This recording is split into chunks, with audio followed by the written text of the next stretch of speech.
What's up, everybody? My name is Shannon, and I am still waiting for my Satyr, and today we are talking about Miss Peregrine's Home for Peculiar Children by Ransom Riggs. So I was mostly just intrigued by this book because when all of the promotional stuff for the movie came out, it looked really cool. I never got a chance to see it, mostly because it got such weird reviews. Nobody could decide if it was good. Apparently the marketing was weird, and I had seen these books at the bookstore all the time. They looked really creepy, and everybody was saying, oh, it's not actually about that. It's not really that. It's got creepy pictures in it, but it's not like a scary story or whatever. So it was kind of all over the place, and it just seemed really weird. But when I saw that it was available to listen to at my library, I was like, okay, let's give this a shot. I gotta drive to Alabama. We'll listen to it then.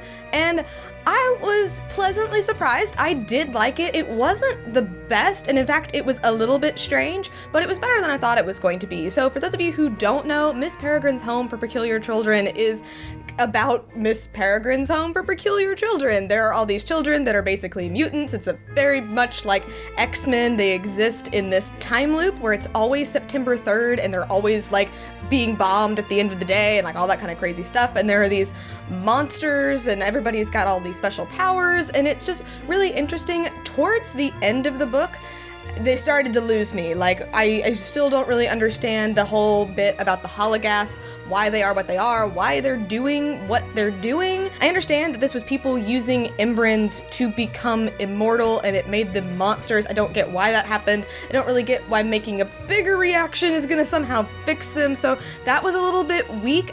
If anything, the beginning of this book was great, and as it went on, it just started to get a little convoluted. The pacing got weird, and it just started to lose me on some of the major points. Definitely by the end of the book, I wasn't super on board with anything that was happening. I might read the next one, but I wasn't really excited about it. It didn't really get me or anything. None of the characters were really that great. I wasn't drawn to anyone in particular. I do think that our main character, Jacob, his peculiar ability is kind of just ridiculous. I feel like the author was just trying to make him peculiar without actually making him peculiar, which was weird. And there are a lot of characters, there are a lot of names that you have to keep up with, but the world is very well done. It's very Tim Burton-esque. It does make me interested to see the movie, although apparently the movie deviates largely from the book, which I could see why, because the book is a little bit weird. Like I said, the pacing isn't quite what you would want for a movie, and especially the ending.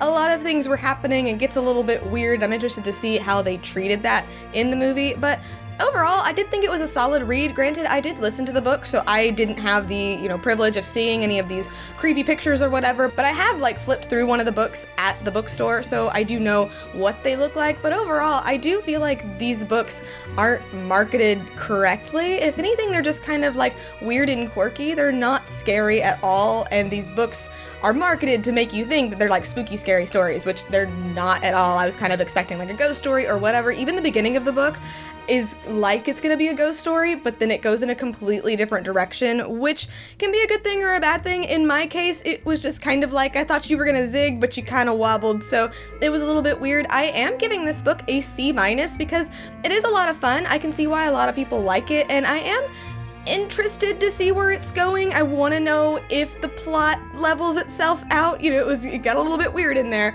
but overall, there were just a couple of things that were really weird and really a mess in here, which is what brings the score way down. But I would recommend this book. I thought it was cute. I'm really interested in watching the movie. I don't know if I'd recommend the movie because I haven't watched it yet. I'd like to know how it is if you want to tell me down in the comments below. But I would recommend this book. I thought it was fun, and it was nice to listen to on my drive. But anyway, thank you guys so much for watching this video. If you liked it, be sure to hit that like button down below, and don't forget to subscribe to Talk Books with me every Monday. That is everything got for today, guys. I will see you next time.